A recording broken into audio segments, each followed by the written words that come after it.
Anytime we're looking to price a property, whether it's for listing or because we're representing a buyer and making sure we're getting them the right place for the right price, we have to adjust for a bunch of things.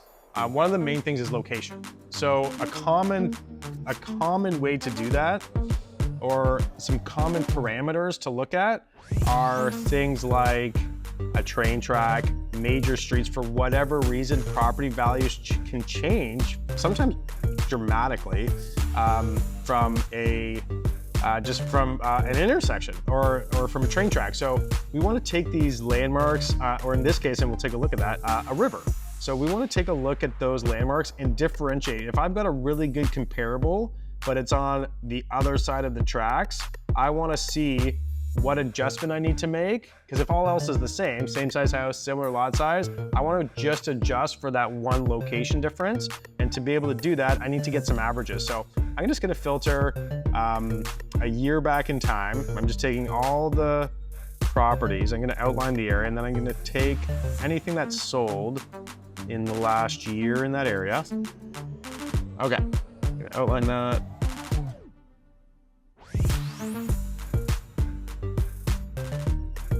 Okay, so we're just looking south of the tracks. We've got a year's worth of data. There are 13 data points.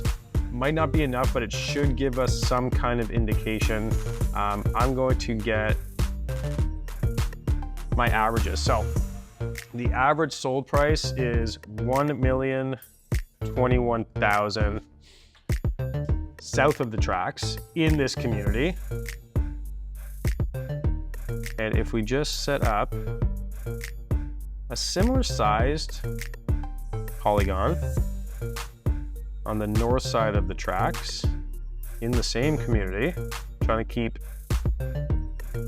as many variables the same as possible. There's 15 data points, and the average price north of the tracks is 1.4, just over 1.4 million.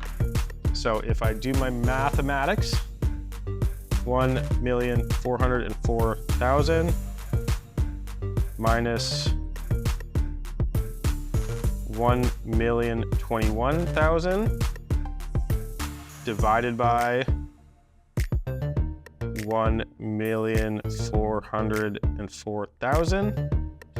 There's a 27% difference in price. So if I'm comparing and everything else is the same, I'm going to assign a 27% higher value to the property that sold north of the tracks than the one that sold south of the tracks. And that's not a lot of data, so I might go further back in time, or I might get a larger geographic area south of the tracks, but I'm starting to get an idea that there is definitely a price discrepancy, and I'm going to try to get more data points so that I can get really accurate on what that price discrepancy is.